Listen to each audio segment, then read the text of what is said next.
룻기 1장 15절에서 18절 말씀을 통해서 믿음을 저버리지 말라는 제목으로 하나님 말씀을 함께 나누겠습니다. 12월이 되면 그 한 해를 마감하고 결산하고 계획을 세우고 처리하는 일이 있어서 참 바쁘고 분주하죠. 목회도 또 그렇습니다. 여러분, 목회자는 무엇에 목숨을 걸어야 될까요? 그 초대교회가 부흥하다가 문제가 발생합니다. 그 헬라파 과부와 히브리파 과부들이 그 불공평하게 대우를 받는 거죠. 자꾸 한쪽 과부의 명단이 빠지니까 갈등이 생겼어요. 교회 안에 혼란스러우니까 12사도들이 제자들을 다 불러 모아놓고 이런 결단을 내립니다. 우리가, 사도들이 말하는 거예요. 우리가 하나님의 말씀을 제쳐놓고 접대를 일삼는 것이 마땅하지 아니하니 형제들아, 너희 가운데 성령과 지혜가 충만하여 칭찬받는 사람 7을 택하라. 우리가 이 일을 그들에게 맡기고 우리는 오로지 기도하는 일과 말씀 사역에 힘쓰리라. 아마 사도들이 그러한 일도 다 같이 감당하고 하다 보니까 한쪽으로 치우치면 한쪽은 소홀하게 되죠. 사도들이 집중해야 되는 게 뭐였습니까? 말씀과 기도였다는 거죠. 근데 그거에 집중하지 못하고 다른 것에 마음을 쏟다 보니까 어떤 일이 발생합니까? 교회가 문제가 생기더라. 그래서 교회가 평안하여 든든히 서가는 교회는 어떤 교회냐? 말씀이 왕성한 교회, 또 찬양의 임재가 있는 교회. 제가 왜 예배 전에 우리가 찬양을 하고 이렇게 나누자고 했냐면 요즘 부흥하는 교회의 특징이 뭡니까? 여러분, 찬양이 살아있는 교회예요. 찬양이 살아있어요. 찬양을 통해서 하나님을 만나고 하나님의 음성을 듣고 그렇게 우리가 예배 전에 나아가면 다른 교회 비교하는 건 좀 그렇지만 어떤 교회는 예배 전에 줄을 서서 들어가고 예배 15분 전에 이렇게 찬양을 하고 뭐 그런데요. 우리 교회는 아직 그런 정도 수준은 아니지만 그래도 우리가 하나님을 먼저 찬양하고 영광을 올려드리고 예배하면 누가 가장 기뻐하실까요? 그렇죠. 하나님 기쁘시게 하도록 하는 거예요. 그러니까 다른 것에 집중하다 보면 한쪽에 치우치게 되죠. 사도들이 결단을 내린 거예요. 성령과 지혜가 충만하여 칭찬받는 사람 7을 택하고 우리는 뭐에 집중한대요? 오로지 말씀 전하는 것과 기도 사역에 힘쓰리라. 그렇게 했더니 어떤 결과가 나타났습니까? 예루살렘에 있는 제자의 수가 더 심히 많아지고 허다한 제사장의 무리도 이 도에 복종하더라. 그러니까 사실은 목사는 말씀과 기도에 집중하고 이제 교회를 돌아보고 섬기는 거는 직분자들이 해야 될 몫이죠. 사실은 직분은 왜 주신 겁니까?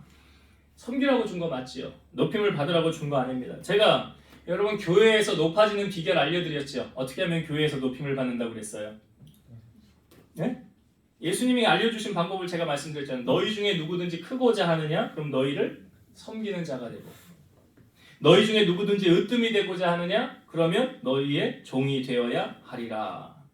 덧붙여서 예수님 말씀하셨죠. 나는 섬김을 받으러 온 것이 아니라 섬기려 하고 나의 목숨을 많은 사람의 대속물로 주려 함이니라. 그러니까 목회자는 목회자로서의 사명을 잘 감당하고 평신도는 평신도로서의 사명을 잘 감당할 때 그 교회는 건강한 교회, 비전이 있는 교회, 부흥하는 교회라는 거죠. 여러분이 목회자가 아니어서 저의 심정을 잘 모를 수 있지만 제가 한번 질문을 드려볼게요. 여러분 목회하면서 가장 힘든 게 뭘까요? 목회를 안 해보셔서 모르시죠? 가장 힘든 게 뭘까요? 아마 목사님들은 다 공감할 거예요. 주말 되면 금요일 오후쯤 되면 이제 설교를 준비해야 되는데 이게 아주 답답하고 막막할 거예요. 그래서 저는 한 주간 동안 계속 주시는 감동을 메모를 해요. 제가 여기서 기도하면서 핸드폰을 옆에 놓는 이유는 뭐냐면 설교를 하다가 하나님이 감동을 주세요. 그럼 빨리 메모를 하는 거예요. 요즘 휴대폰에 메모 기능이 다 있잖아요. 그럼 메모를 하는 거예요. 주시는 감동을 따라 하는 거예요. 그렇게 해가지고 이제 일주일 동안 기도하면서 준비하면서 그 설교 한 편을 위해서 이제 그렇게 해서 제가 설교 준비를 합니다. 왜 그러냐면 여러분 설교했는데 여러분 은혜를 못 받으면 그 설교는 성공하지 못한 설교잖아요. 오늘은 목사님이 뭔 말을 한 거야 대체? 뭐가 남아서 하나도 남은 게 없네? 그러면 실패한 설교예요. 근데 뭔가 은혜를 받고 돌아간다 그러면 성공한 설교죠. 그러니까 푸른 초장 실만한 물가로 양떼들을 잘 인도해서 말씀의 꼴을 먹이는 게 목회자의 사명이죠. 특별히 12월 달에는 우리가 예배가 좀 많았잖아요. 사실 성탄 감사 예배 있었지요. 송구 영신 예배 있었죠. 또 주중에 또 수요 예배 있죠. 또 주일 오전 예배, 오후 예배 있죠. 근데 거기에다가 이제 여러분들이 말씀 카드 있잖아요. 말씀 카드. 이것도 제가 준비를 해야 되죠. 또 이제 안수기도 하니까 그냥 안수기도 하는 거 아니잖아요. 여러분 저만 안수기도해서 준비하는 게 아니라 여러분들도 꼭 안수기도 할 때 제가 뭐라고 그랬어요? 기도로 준비하고 오라고 그랬죠. 왜 그런지 아세요? 하나님은 내가 기도한 것에 대한 응답을 해주시길 원하세요. 근데 내가 아무 기도도 하지 않았어. 그래서 그냥 기도 받아. 그러면 얘한테는 뭘 응답을 해줘야 되나? 하나님도 고민하시겠어요? 안 하시겠어요? 지난주 목요일날 저희 교회 한 두 분이 손님이 왔다 갔어요. 근데 우리 원종호 집사님 지인분인데 두 분이 왔는데 한 분은 예전에 저한테 기도를 받은 적이 있었어요. 그래서 사모하는 마음을 가지고 기도 받으려고 온 거예요. 저 멀리 수도권에 사는데. 그래서 와서 기도를 해주는데 저는 제가 기도할 때 여러분 제 말을 하지 않잖아요. 여러분도 아시죠? 제가 하나님께로 받은 은사 그걸 그냥 하나님 주시는 대로 쓰는 거거든요. 근데 절대 여기에 제 말을 개입시키지 않습니다. 성령께서 주시는 감동을 따라 전할 뿐이에요. 그러니까 베드로후서 1장 21절에 보면 예언은 언제든지 사람의 뜻으로 낸 것이 아니요 오직 성령의 감동하심을 받은 사람들이 하나님께 받아 말한 것이니라. 맞아요, 이 말이 그대로예요. 그래서 기도를 해줬는데 기도를 해주고 나서 뭐라고 그러냐면 저는 오면서 하나님 앞에 이 문제에 대한 기도 응답을 받고 싶었대요. 근데 응답을 해주셨대요. 그러니까 제가 왜 여러분 기도하고 준비해서 오라고 그러느냐, 그거에 대한 내가 하나님 앞에 응답받고 싶은 부분들을 하나님이 응답으로 말씀으로 해주시기 때문에 기도하고 오라는 거예요. 그러니까 내년에도 올해죠. 이제 올해 성부 영신 예배 때도 말씀 뽑기를 할 거고 우리가 성찬식을 할 거고 그때도 여러분들 안수기도를 제가 해드리려고 그래요. 근데 뭐 하나님 또 기회가 되면 그 전에라도 할 수 있고요. 하나님 저는 감동 주시면 합니다. 근데 저 감동 안 주면 저 안 해요. 왜냐면 하나님이 말씀해주고 싶으실 때가 있거든요. 그럼 왜 그러냐면 그 사람이 정말 은혜를 사모하기 때문에 그래요. 정말 은혜를 사모하면 제가 제 마음에 하나님 감동을 주세요. 제 위해서 저 집사 위해서 기도해줘라. 그럼 저는 해야 돼요. 저는 하나님의 명령을 받았기 때문에. 근데 이걸 귀한 줄 모르면요 그거 안 합니다. 마태복음 7장 6절에 보면 거룩한 것을 개에게 주지 말며 너희 진주를 돼지 앞에 던지지 말라. 그들이 그것을 발로 밟고 돌이켜 너희를 찢어 상하게 할까 염려하라. 근데 이게 귀한 걸 아는 사람들은 사모한다고요. 근데 이게 뭐야? 그냥 사모함도 없고 그냥 해주니까 그냥 해야 되나 보다? 그러면 은혜가 임하지 않아요. 성경에도 예수님이 그렇게 말씀하시잖아요. 여러분 우리가 신앙생활을 하면서 우리가 은혜 받는 게 왜 중요할까요? 은혜를 받으면 먼저 나타나는 특징이 있어요. 믿음이 자랍니다. 믿음이 자란다는 어떤 일이냐면 하나님이 나를 위해 일하실 것 같아. 하나님 나를 위해 역사하실 것 같아. 이런 확신이 생기는 거예요. 그러니까 마귀는 우리가 은혜 받는 거 좋아해요? 싫어해요? 마귀의 목적은 뭔지 아세요?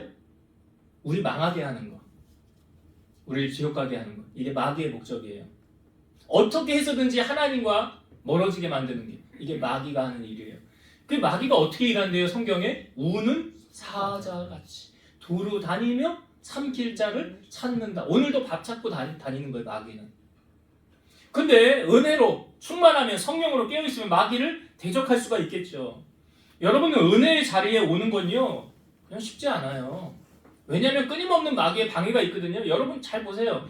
예배의 자리에 그냥 평안하게 오는 거 하나님의 정말 은혜고 축복이에요. 근데 꼭 어떤 일이 생기고 약속이 생기고 다른 일이 생긴다면 그 마귀가 지금 역사하고 있는 거예요. 왜? 예배의 자리 가지 못하게 하려고. 왜냐하면 내가 은혜 받으면 내가 성령 충만하면 하나님이 나를 위해 일하는 걸 알거든요. 마귀가. 그러니까 그거 못하게 막아야 되잖아요. 마귀가 하나님이 널 위해 일 못하게 내가 막아야 돼. 그 끊임없이 걔도 일하는 거예요. 그러니까 오늘 저는 룻기를 통해서 우리의 인생에 전화위복하게 하시는 하나님, 그 하나님은 어떻게 일하고 계시는지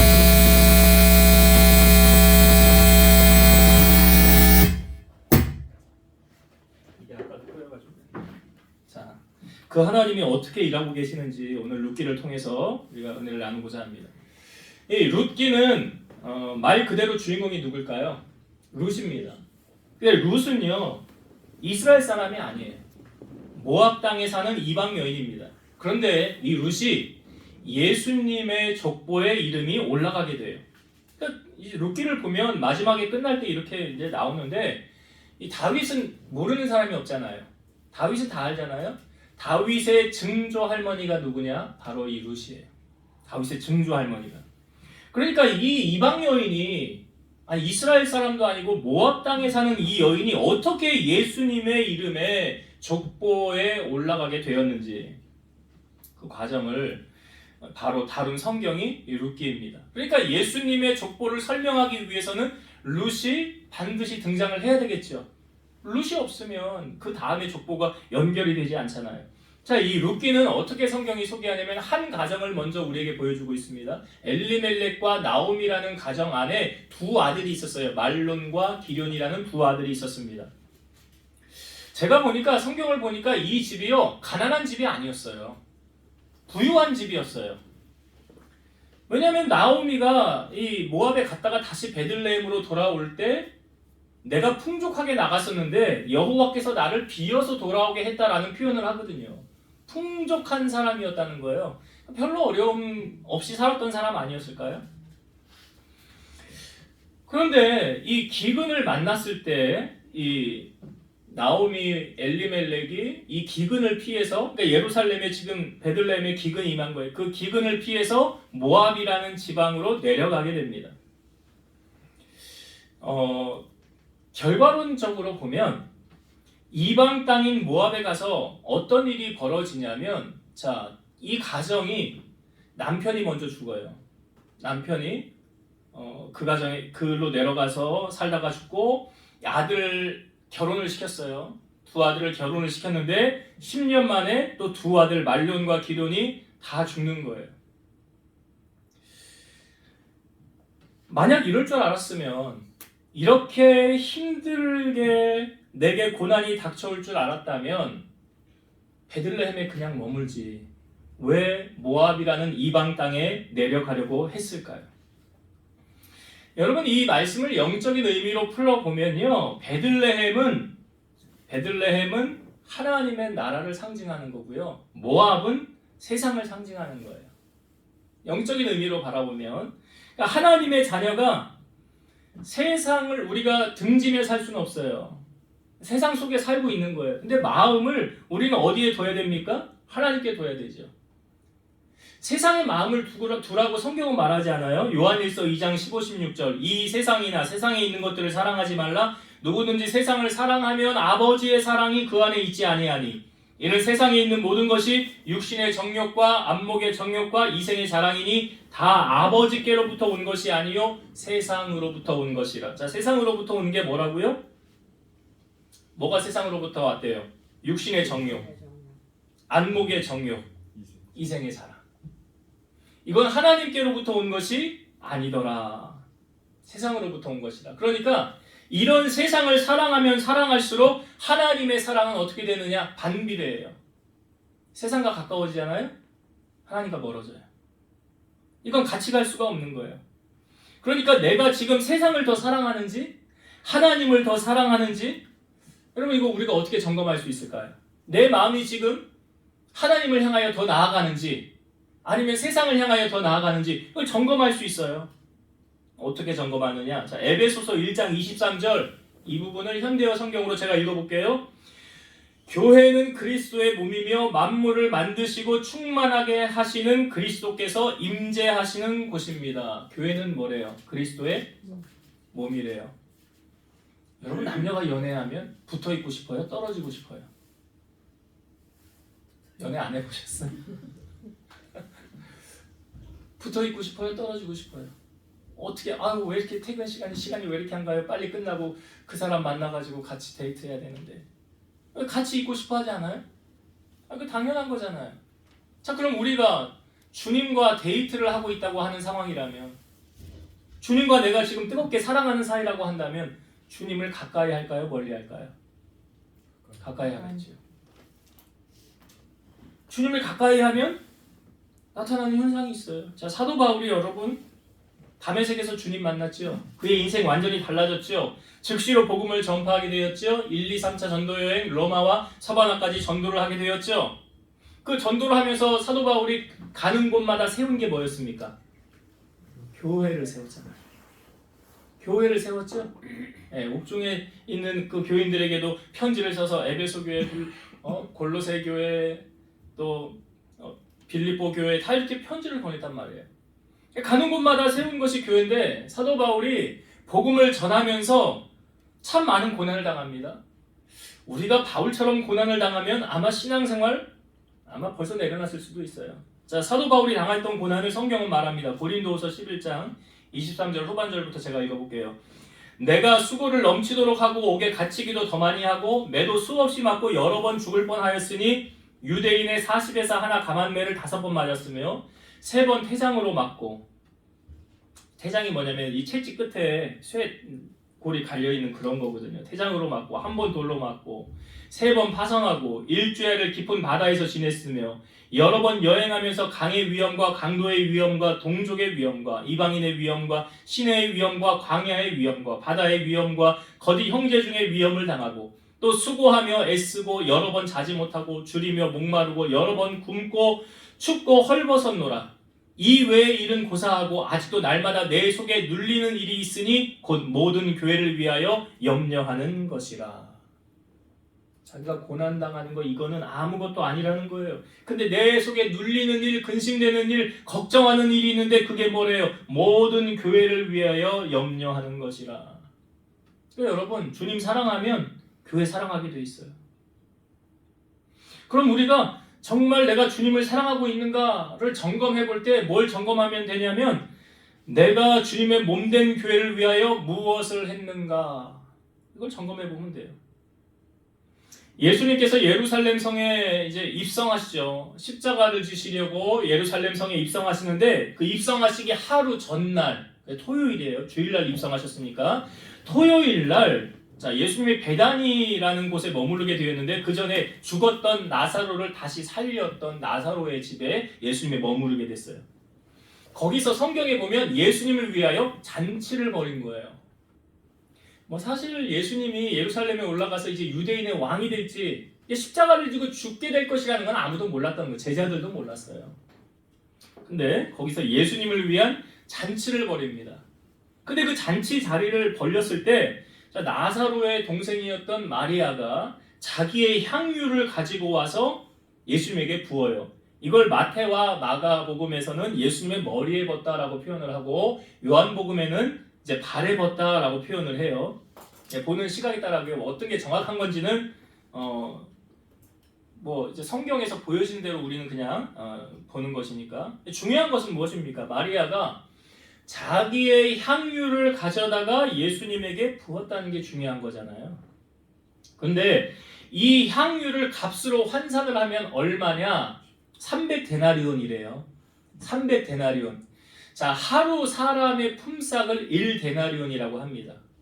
1데나리온. 하루에 그냥 10만 원 내가 벌었다 라고 하면 300데나리온은 얼마예요?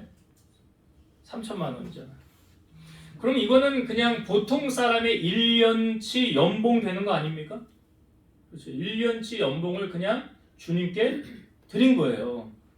이거 마리아가 자기 시집 가려고 모아놨던 그거일 수도 있어요. 근데 마리아는 어떻게 이것을 행하였을까? 우리 같으면 하겠냐고요. 근데 제가 설교를 준비하면서 이런 감동이 왔어요. 자, 마리아에게 있어서는 예수님이 1년치 연봉 이 300데나리온보다 예수님이 더 귀하기 때문에 이것을 할 수 있었던 거예요. 그렇지 않아요? 만약에 300데나리온이 더 귀하면 예수님보다, 그러면 이 300데나리온을 예수님을 위해서 부어줄 수 있어요? 없어요? 없지요. 그러니까 가룟 유다가 옆에서 보고 뭐라고 그랬어요? 야, 이거 왜 허비하냐? 이걸 왜 이렇게 쓸데없는데 낭비하냐? 이거예요. 왜 허비하냐? 삭개오라는 사람이 있었죠? 예수님 옆에 가고 싶었는데 갈 수 없어요. 부자였던 삭개오, 세리장이었는데 나무 위에 올라가 있다가 예수님이 지나가는 걸 보려고 그랬어요. 지나갈 때 예수님이 위에 있는 나무 위에 있는 삭개오를 부르잖아요. 삭개오야 내려와라. 오늘 내가 너의 집에 유하여야 하리라. 삭개오가 내려와서 기뻐서 예수님을 자기 집에 모셔놓고 삭개오가 가장 먼저 한 말이 뭔지 아세요? 내 소유의 절반을 가난한 자들에게 나누어 주겠사오며 만일 누구의 것을 속여 빼앗은 것이 있으면 4배로 갚겠나이다. 자, 이거 삭개오 누가 시켰어요? 안 시켰잖아요.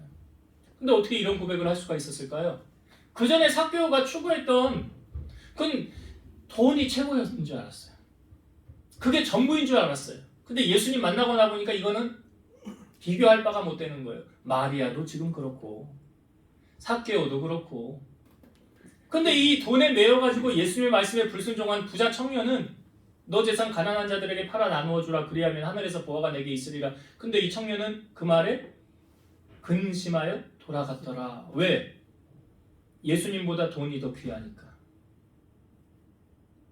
여러분, 우리가 예수님을 제자로 따르길 원한다면 주님은 분명히 말씀하셨잖아요. 자기를 부인하고 자기 십자가를 지고 나를 따르라. 우리가 주님을 사랑하면요, 그 주님보다 더 귀한 것이 없다는 거죠. 그래서 마리아가 이걸 행한 거예요. 삭개오가 그걸 행한 거예요. 여러분, 사랑하면 헌신하게 되지 않을까요? 연애하면 그렇잖아요. 어떻게 해서 기쁘게 해줄까? 어떻게 내가 만나는 배우자를, 내 상대를 기쁘게 할까 하지 않습니까? 성경에도 나오잖아요. 우리가 사랑하면 헌신하게 돼. 근데 관심이 없으면요, 안 합니다. 그러니까 역으로 말하면 내가 헌신하는 것에 대한 관심을 갖게 되죠. 여러분이 강단 옆에 화분 있잖아요. 누가 가장 관심이 많을까요? 네? 그것을 헌신한 사람이 가장 관심이 많은 거예요. 관심이 없으면 안 보이는 거예요. 그러니까 여러분, 신앙생활을 하면서도요, 봉사하지 않으면 애착이 안 생깁니다. 그렇잖아요. 내가 한 거에 대한 관심을 갖게 되지 않을까요? 그럼 믿음도 자라지를 않아요. 사실 제 아내가 이렇게 음식 솜씨가 뛰어난 사람이 아니에요. 우리 가족들은 그걸 다 알아요. 그냥 하나를 맛있게 해서 우리가 주로 먹는 편인데, 그냥 주신 사명이다 생각하고 주방에서 이렇게 지금까지 섬기면서 여기까지 왔어요. 근데 제가 설교를 준비하면서 제 마음에 그런 마음이 왔어요. 올해는 우리가 뭐에 더 집중을 해야 되느냐? 음식을 만드는 데 집중하는 게 아니라 예배에 더 집중해야 되는 게 맞죠. 여러분, 교회 밥 먹으러 오는 거 아니잖아요. 먹는 게 중요한 게 아니잖아요. 이 예배를 통해서 우리가 은혜를 누리면 이 힘으로 한 주간을 살고 한 달을 살고 1년을 사는 거 아닙니까? 그래서 밥하는데 너무 시간을 많이 빼앗기지 말고 분주하지 말자. 그래서 교회에서는 이제 밥하고 국만 이렇게 그냥 해놓고 이렇게 했으면 좋겠어. 여러분들이 오실 때 반찬 한 가지씩만 가지고 오면 좋겠어. 그러니까 이거는 제가 강요가 아니에요. 부탁이에요. 식사 안 하시는 분들은 굳이 하라는 말은 안 해요. 하면 감사한 거고요. 이거 왜 이렇게 합니까? 제가 그렇게 하는 이유는 우리 교회에 좀 더 애착을 갖고 예배에 집중하자. 예배에 집중하자. 교회는요, 저 혼자 붙이고 장구 치는 데가 아니잖아요. 같이 세워나가는 거 아닙니까? 함께 섬겨나가는 거 아닙니까? 그래서 관심이 있으면 보이는 거예요. 제 주보에도 여러분 기록했지만 기도위원, 기도로 섬기는 거, 대표기도 명단 있죠. 또 헌금위원 있죠. 헌금이 한 달에 한 번씩 하는 거니까 한 번씩 돌아가면서 하시고, 또 나는 좀 주의 몸된 교회를 좀 깨끗이 청소 좀 해야 되겠다. 그 누가 말리지 않잖아요. 여러분들이 오셔서 하고 싶으면 하면 되는 거고. 난 차량으로 좀 봉사를 해야 되겠다. 아직 우리가 차량으로 성도님들을 태워나가고 그런 건 없으니까. 이게 제가 왜 이걸 말씀드리냐면, 여러분, 관심이 있으면 일이 보이는 거예요. 관심이 없으면 안 보이는 거예요. 이걸 여러분 주님을 사랑하면 이 일이 보이는 거예요. 주님의 일이 눈에 띄는 거예요. 그래서 올해는 우리가 주님을 좀 사랑하는 마음으로 교회를 좀 더 사랑하자. 교회를 사랑하자. 그래서 세상을 가까이 하지 마시고 여러분 주님을 가까이 하고 주의 몸된 교회를 더욱 사랑하고 섬기는 여러분이 되었으면 좋겠어요. 올해 제가 바라는 바람이에요. 자, 이 나오미와 엘리멜렉이 모압에 왔는데 어떻게 되었다고요? 남편 죽었지요. 두 아들 죽었지요. 결혼은 시켰는데 애는 없지요. 자, 그러니까 이제 근데 베들레헴으로부터 소식이 들려오기를 그 땅이 회복됐다는 이야기를 나오미가 듣게 돼요. 그러니까 이제 다시 돌아가야 되겠다. 그런데 이 두 며느리가 있잖아요. 그래서 이 두 며느리하고 보니까 시어머니하고 사이가 그렇게 나쁘지가 않았어요. 성경을 이렇게 읽어보면. 그들에게 이제 입맞추고 야 너희들 너희 백성으로 돌아가라, 너희 집으로 돌아가라 라고 이 시어머니가 며느리 둘한테, 이 오르바와 룻이거든요. 둘한테 얘기를 하는 거예요. 그러더니 끌어안고 펑펑 울면서 처음엔 둘 다 같이 간다고 그래요. 그런데 나중에 이제 오르바는 그러면 어머니 저는 돌아가겠습니다. 제 고향으로 돌아가겠습니다. 왜냐면 나오미가 자기가 애를 다시 남편을 만나서 결혼해서 애를 낳아서 너희가 배우자를 언제 얻겠느냐, 이 법에 의하면 그런 후손을 이어져야 되는 그런 법이 있기 때문에 야, 그럴 일은 없으니까 돌아가라 라고 말하니까 오르만 돌아갔어요. 근데 룻은 어떻게 됐을까요? 자, 룻은 이렇게 말합니다. 오늘 우리가 읽은 성경을 한번 볼게요. 16절과 17절의 말씀. 16, 17절. 룻이 이르되 내게 어머니를 떠나며 어머니를 따르지 말고 돌아가라 강권하지 마옵소서. 어머니께서 가시는 곳에 나도 가고 어머니께서 머무시는 곳에서 나도 머물겠나이다. 어머니의 백성이 나의 백성이 되고 어머니의 하나님이 나의 하나님이 되시리니 어머니께서 죽으시는 곳에서 나도 죽어 거기 묻힐 것이라. 만일 내가 죽는 일 외에 어머니를 떠나면 여호와께서 내게 벌을 내리시고 더 내리시기를 원하나이다 하는지라. 자, 룻은 안 가겠다는 거잖아요. 난 어머니 따라가겠다는 거예요. 자, 여러분, 이 룻이 지금 현명한 선택을 하는 거예요? 미련한 선택을 하는 거예요? 예? 현명한 선택? 왜 현명한 선택이에요, 이게? 아니, 가문은 시어머니를 누가 책임져야 돼? 룻이 책임져야 돼, 룻이.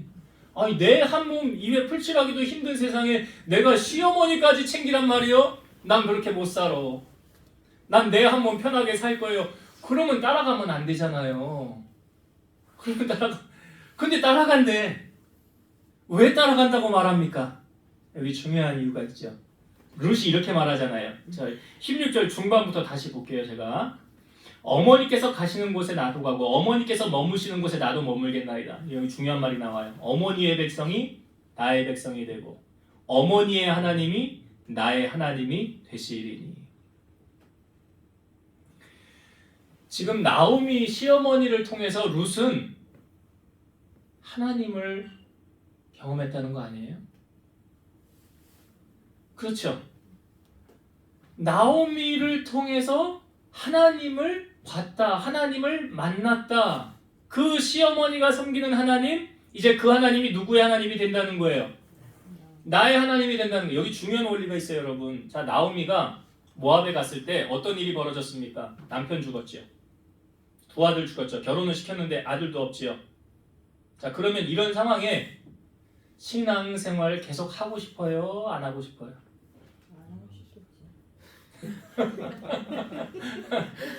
그렇지. 뭐야 이거? 하나님이 계시기는 한 거야? 근데 왜 나한테 이런 일이 벌어지는 거야? 아니, 하나님 없나 봐. 아니, 하나님이 계시면 나한테 어떻게 이런 일이 일어날 수가 있어? 남편도 죽어, 두 아들도 죽어, 자식도 없어. 무슨 낙으로 살라고? 그런데 여기서 우리가 중요한 게 뭐예요? 나오미가 그런 상황에도 신앙을 버리지 않았더라. 여러분, 이건 어떤 의미를 담고 있냐면요, 우리와 하나님과의 관계 사이를 끊을 수 있는 것은 아무것도 없다는 거예요. 나오미를 통하여 보여주는 거예요. 로마서 8장 35에서 37절. 누가 우리를 그리스도의 사랑에서 끊으리요? 곤고나 박해나 기근이나 적신이나 위험이나 칼이랴. 기록된 바 우리가 종일 주를 위하여 죽임을 당하게 되며 도살당할 양같이 여김을 받았나이다 함과 같으니라. 그러나 이 모든 일에 우리를 사랑하시는 이로 말미암아 우리가 넉넉히 이기느니라. 그 어떤 것도 우리를 하나님의 사랑에서 끊을 수 있다 없다? 없다. 이 나오미가 보여주고 있잖아요, 지금. 근데 나오미의 신앙이 이렇더라고요. 그래서 그가 끝까지 하나님을 붙잡았기 때문에, 하나님을 믿었기 때문에 이 룻이 그거 보고 따라가는 거예요. 어머니의 하나님을 보고 따라가는 거예요. 그러니까 여러분 잘 보세요. 룻을 데려오기 위해서 나오미를 하나님은 모압에 보내신 것이 아닐까. 그 이방 민족들 가운데서 그를 구원하기 위해서 하나님은 나오미를 보내지 않을까. 그러니까 하나님의 구속사적인 관점에서 보면 룻이 예수 그리스도의 족보에 올라가야 되잖아요. 입적시켜야 되잖아요. 그러면 누군가 모압 땅에 있는 롯을 데리고 와야 되잖아요. 그러니까 이 사람의 걸음이 우연히 있어요, 없어요? 없죠. 잠언 16장 9절 사람이 마음으로 자기의 길을 계획할지라도 그의 걸음을 인도하시는 이는 여호와시니라. 그냥 우연히 나오미가 간 줄 알았는데 그것이 아니라 거기에서 롯을 데리고 오기 위한 하나님의 큰 그림이 거기에 있었더라라는 거예요. 여러분, 참새 한 마리도 하나님 허락 없이 안 떨어진다고 하잖아요. 그러니까 이 롯을 데려오는 이 과정 또한 하나님의 인도하십니다. 저는 이렇게 생각이 되었어요. 나오미에게 있어서 롯은 믿음의 결과물이다. 한번 따라합시다. 나오미에게 있어서 룻은 믿음의 결과물이다. 만약 나오미가 믿음 저버렸다면, 신앙 팔아먹었다면 이런 일이 일어나요? 안 일어나요. 일어날 리 없어요. 그러니까 끝까지 어떤 상황에서도 이 믿음 놓지 않고 주님 바라보며 나가는 거예요. 말씀을 이제 정리하고 마칠게요. 여러분, 우리는 이 땅에 살아가고 있습니다. 근데 이 땅은요, 참 유혹이 많아요. 참 유혹이 많아요. 예수님께서 십자가를 지시기 전에 베드로에게 모든 사람이 다 나를 떠날 거다라고 하니까 베드로가 이렇게 말하죠. 모든 사람 다 떠나도 나는 주님을 떠나지 않겠습니다 라고 말해요. 근데 그때 주님이 이렇게 말씀하셨어요. 시몬아 시몬아, 사탄이 너희를 밀가부르듯 하려고 요구하였으나 그러나 내가 너를 위하여 네 믿음이 떨어지지 않기를 기도하였노니 너는 돌이킨 후에 내 형제를 굳게 하라. 오늘 닭 울기 전에 네가 3번 나를 모른다고 부인하리라. 예수님이 치열하게 기도하셨다는 거예요. 그 말은 여러분, 우리가 이 땅에 살아가는 동안 내가 한 번 받은 은혜로 평생을 간다? 아니에요. 우리가 잘 아는 하나님의 마음에 합한 다윗이라는 그 사람이 그렇게 은혜 충만하고 성령 충만한 줄 알았는데 한순간에 그 목욕하는 여인을 보고 데려다가 동침을 하고 임신을 시키고 남편을 죽이고 어떻게 그런 일을 벌일 수가 있겠어요? 그 하나님의 마음에 드는 그 사람이. 그런데 누구도 예외 없다는 거죠. 시편 51편 10절에서 11절 다윗이 회개했던 기도의 내용입니다. 하나님이여 내 속에 정한 마음을 창조하시고 내 안에 정직한 영을 새롭게 하소서. 나를 주 앞에서 쫓아내지 마시며 주의 성령을 내게서 거두지 마소서. 여러분, 세상을 승리하는 비결은 다른 데 있지 않아요? 은혜 받아야 돼요. 성령 충만함 받아야 돼요. 그래야 이 험한 세상 승리할 수 있다고요. 오늘 받은 은혜가 내일도 모레도 1년 후에도 계속 가면 좋겠지만 그렇지 않아요. 그래서 우리는 날마다 은혜를 사모해야 되고 이 자리에 머물러야, 은혜의 자리를 사수해야 우리가 이 은혜를 승리할 수 있어요. 이 한 해를 승리할 수 있어요. 그래서 여러분들이 이 예배의 자리에 어떤 일이 있어도 이 한 해 동안은 떠나지 마시고 베들레헴 떡집 이 말씀 떠나지 마시고 이 예배의 자리를 사수하셔서 한 해를 승리하는 여러분 되시길 바라요. 또 한 가지 우리가 붙잡아야 될 것은 무엇입니까? 오늘 룻이요, 왜 시어머니를 따라가겠다고 얘기한 거예요? 나오미가 그 어려운 상황에 신앙 버렸어요? 안 버렸어요? 신앙 안 버렸어요. 이것은 다른 말로 하나님과 우리의 관계를 끊을 수 있는 것이 있다 없다? 없어요, 여러분. 없어요. 내 마음이 늘 하나님을 향하여 있으면 하나님은 나를 향하여 계시고 내 손 붙잡고 계신다는 사실. 그러면 우리는 내 힘으로 세상을 승리하는 게 아니라 주님의 힘으로 승리하는. 그러니까 나오미가 승리할 수 있던 건 주님이 붙잡아 주심이죠. 내가 주님의 손을 붙잡은 것도 있지만 주님이 나 붙잡아 주지 아니하셨더라면 쓰러지고 넘어지고 벌써 폐인이 되고 끝났을 거예요. 근데 주님의 붙잡으심, 오늘 이 은혜가 여러분 삶 가운데 함께 하셔서 한 해를 승리하며 살아가는 여러분 되시기를 주의 이름으로 축원드립니다. 기도하시겠습니다. 지금도 살아서 역사하시는 하나님 감사합니다. 우리가 이 땅에 살아가지만 세상에 발을 디디고 있지만 우리가 세상을 가까이 하고 세상을 사랑하는 것이 아니라 주님을 가까이하고 주님을 더욱 사랑하며 섬기는 우리 성도들 되게 하여 주옵소서. 몸된 주님의 교회를 더욱 아끼고 사랑하고 섬길 수 있는 저희들 되게 하시고 우리에게 주신 귀한 사명을 주님께 잘 감당하시도록 도와주옵소서. 어떤 힘들고 어려운 시련이 와도 우리와 하나님 사이의 관계를 끊을 수 있는 것은 아무것도 없다고 하였습니다. 나오미가 이 신앙 놓지 않았기에 그의 신앙을 통하여 하나님을 바라본 룻이 그를 따라가게 된 건 아니었습니까? 우리의 신앙을 통하여 많은 자들에게 본이 되게 하시고 영향력을 줄 수 있는 믿음의 사람들, 그런 성도들 되게 하셔서 하나님의 영광을 드높이고 살아가는, 그래서 하나님의 힘으로 승리하는 한 해를 살아갈 수 있도록 축복하여 주옵소서. 예수님의 이름으로 기도드리옵나이다. 아멘.